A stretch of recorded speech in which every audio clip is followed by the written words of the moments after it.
Le marché des transferts est ouvert. Qu'allons-nous faire avec tous ces millions qu'on n'a pas?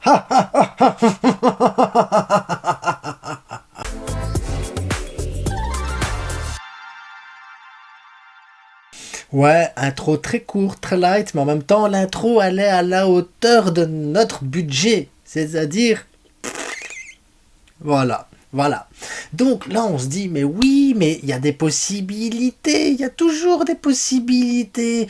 On peut vendre Sergi Roberto, on peut vendre Marcos Alonso, on peut vendre Oriol Romeu, Rafinha, Lewandowski. Et avec tout ça, il faut encore que des équipes veuillent les acheter. Et à quel prix et qu'est-ce que ça va libérer comme marge salariale. Donc, à part Robert Lewandowski et Rafinha, marge salariale, ça libère que dalle, rien, zéro, ça libère rien, les gars. Les Sergi Roberto, les Oriol et tout, c'est le néant. Donc, qu'on les a dans l'effectif, qu'on les a pas dans l'effectif, ça change pas grand chose, sauf une place dans l'équipe 1.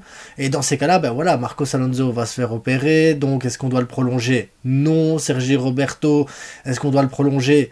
Non, même si je l'aime bien Sergi Roberto, hein. Moi il me fait pas de mal, il paie pas de mine, rien du tout. Vous allez même voir, il va être titulaire dans mon équipe type pour jouer contre Las Palmas.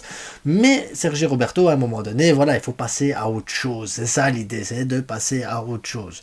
Mais c'est pas eux qui vont te faire gagner de la valeur. Par contre, libérer une place en équipe 1, oui, parce que derrière, un milieu de terrain, si tu dois libérer de la place, tu as du Casado, tu as du Fermin qui est encore en équipe B, Pablo Torre qui pourrait très bien revenir de Girone, Garrido, voilà, ça te fait 4 milieux de terrain, tu as un milieu défensif, un milieu offensif, tu as 2 créateurs, un qui aime bien les demi-espaces, voilà, c'est bien, tu as ce qu'il faut dans l'équipe B. Maintenant, l'idée, ça c'est pour juin, parce qu'on est en juin déjà là, c'est là actuellement. Qu'est-ce qu'il y a sur le marché des transferts? Et actuellement, sur le marché des transferts, il n'y a rien, les gars. Il n'y a rien. Il y a des joueurs comme Rabiot, Thiago Alcantara, Guido, Ndidi, que tu peux aller chercher parce que voilà, ils terminent leur contrat dans 6 mois. C'est du milieu de terrain. Donc Thiago Alcantara, ça vaut 10 millions.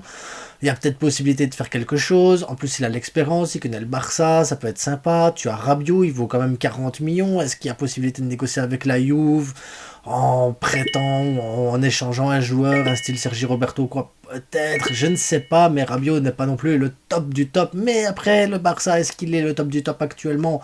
Non. Est-ce qu'un Rabiot ferait pas du bien dans l'effectif actuel? C'est possible.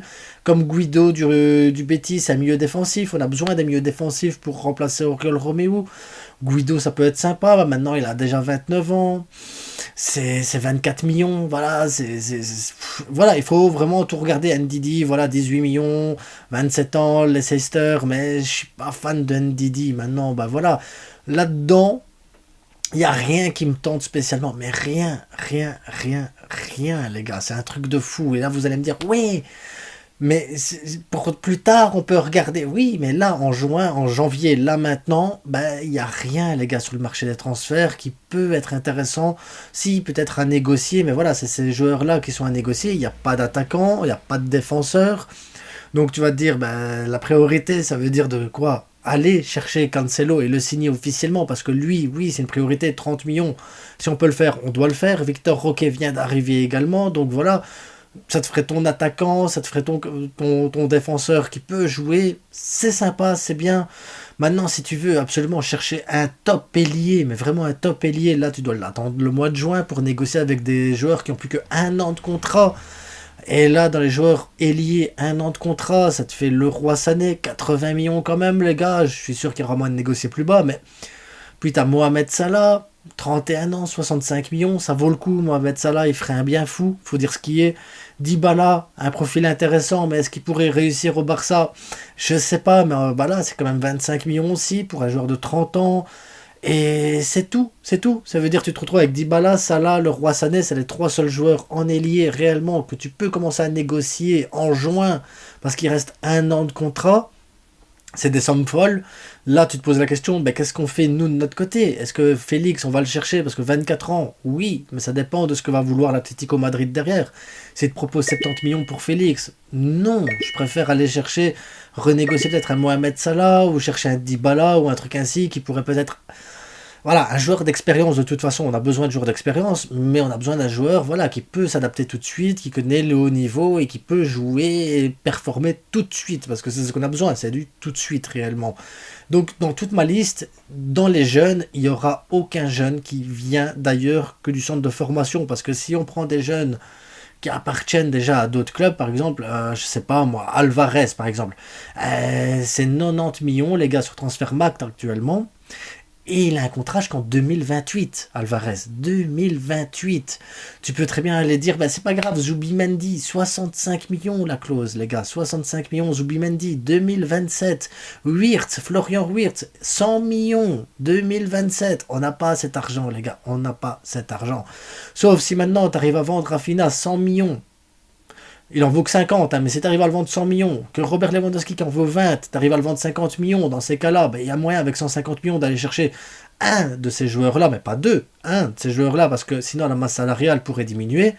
Et après, tu as du Koundé ou du Christensen qui pourraient être vendus également. Dans ces cas-là, tu pourrais chercher deux joueurs, et là, tu pourrais chercher un bon ailier, un bon milieu de terrain défensif. Et là, il y a le choix, un milieu de terrain, Kimmich, Verratti, tu pourrais très bien aller chercher Verratti, pourquoi pas un petit Verratti, pas trop cher pour dire de jouer, mais après la fragilité, tout ça, c'est compliqué.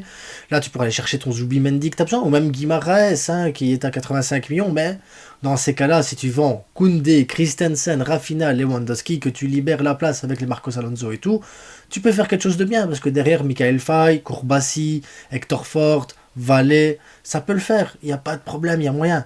La seule chose qu'il y a, c'est que j'ai fouillé tout le truc. Je me dis quel numéro 9 pourrait remplacer Robert Lewandowski. Il n'y a rien, les gars, sur le marché des transferts. Il n'y a rien. Et même quand on regarde les joueurs qu'on a prêtés, style Shadi Riyad, c'est un défenseur. Garcia, c'est un défenseur. Garcia, qui, à mon avis, doit être vendu. Riyad, qui doit être rapatrié si tu vends Koundé et Christensen. Ou l'un ou l'autre. Dest pourrait très bien revenir. Maintenant, Dest, il peut jouer à gauche avec Baldé. À droite, tu peux avoir Cancelo avec Julian Araujo. C'est des joueurs qui nous appartiennent. Donc, dans ces cas-là, c'est bien, tu étoffes ta ligne défensive correctement. Après, tu as Estanis qui a été prêté à la Sampdoria en Série B, mais il est blessé sur du long terme. Il avait fait un bon début en Série B, mais c'est la Série B, c'est pas un joueur voilà, qui peut t'apporter quelque chose en attaque. Donc, le chantier défensif, pour moi, on peut vendre, il n'y a pas de problème, parce que si tu vas chercher Cancelo et que derrière tu fais monter Kourbassi, Michael, que tu fais monter, que tu récupères Dest pour mettre à gauche en concurrence de Baldé, que tu mets Julian Araujo à droite, dans ces cas-là, ton assise défensive peut être pas trop mal, ça va, ça peut tenir encore une saison, il n'y a pas de souci avec ça, le temps de bien se renflouer. En attaque, par contre, le problème que tu as, c'est qu'actuellement, Ferran Torres, tu ne pourras pas le vendre très cher. La seule attaquant qui a une valeur vraiment marchande intéressante, c'est Rafinha. Et Rafinha, si tu le vends, c'est pour reprendre un autre ailier. Ailier, comme je vous ai dit, le roi Sané, Salah, Dybala. Il n'y a rien d'autre. Donc dites-moi, vous, votre préférence entre les trois-là, parce qu'il n'y a rien sur le marché de joueurs d'expérience qui peut apporter quelque chose. En attaque, il n'y a que Robert Lewandowski. Moi, je ne le vendrai pas, même si je le critique, même si je m'énerve, même si... Vous allez me dire, ouais, mais Roquet avec Piu et tout ça, il n'y a pas de problème, Puig, là.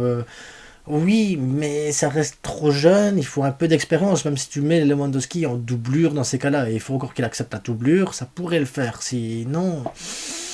C'est compliqué, milieu de terrain, voilà, comme je vous ai dit, Pablo Torre, Garrido, Fermin, Casado, l'année prochaine tu auras le retour de Gavi, Pedri qui à un moment donné devrait revenir et être un peu plus stable, Frenkie de Jong, voilà, ton milieu de terrain il est bien, tu peux très bien aller chercher un Zubimendi parce que tu as besoin d'un 6, ou un Guimaraes, même si je suis plus pour Zubimendi, mais ça veut dire qu'en attaque, il te faut un ailier, si vraiment tu vends super bien et que tu as beaucoup d'argent, oui, Wirtz, Alvarez... Sané, Dybala, Salah, voilà, ça peut être sympa, il n'y a pas de problème. Mais en plus, dans les joueurs que tu as actuellement prêts, tu as Ansu Fati. Il ne faut pas oublier Ansu Fati, il ne faut pas oublier Félix. Les deux là doivent rentrer aussi en compte. Et c'est pour ça que tout ce discours-là, toutes ces explications-là, pour vous expliquer que on ne sait rien faire sur ce mercato de janvier, les gars. Rien, on n'a pas d'argent, on n'a pas de joueur avec de la valeur. Si tu vends un joueur, tu n'es même pas sûr d'en récupérer un ou d'en remettre un dans l'effectif parce que c'est compliqué, le fair play financier, la masse salariale et tout ça.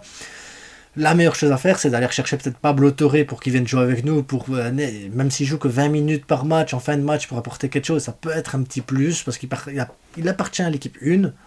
Mais sinon, les gars, faire monter Casado, il n'y a rien en janvier, il n'y a rien, les gars. On va devoir faire avec l'équipe qu'on a, tirer le meilleur et faire en sorte que ça tienne et qu'on aille rechercher les titres qu'on a besoin. Parce qu'il n'y a rien, les gars, rien, rien. Janvier, pour nous, le Barça, il faut se faire à l'idée que notre mercato, il va être néant. À moins d'un coup de génie, un coup de maître, un truc qui sort de nulle part, c'est compliqué.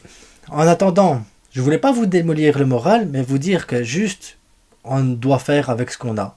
On doit faire avec ce qu'on a. Et c'est tout, les gars. Et n'oubliez pas que c'est que du football, et que si on doit commencer à négocier, c'est en juin, et on doit voir si Félix va se réveiller, parce que s'il se réveille pas, qu'il fait pas les efforts et tout ça, il faudra même pas le prendre en prêt derrière, et il faudra aller chercher vraiment un joueur d'expérience, et quitte à vendre Rafinha, quitte j'en sais rien, les gars, parce que là, franchement, le Barça est dans une situation extrêmement compliquée, où chaque décision est lourde de conséquences. Parce que si tu achètes un joueur, imagine, là maintenant, tu te débourses pour Dybala, il n'y a rien qui va te certifier que Dybala va marquer plus de buts ou être plus décisif que Rafinha. Rien.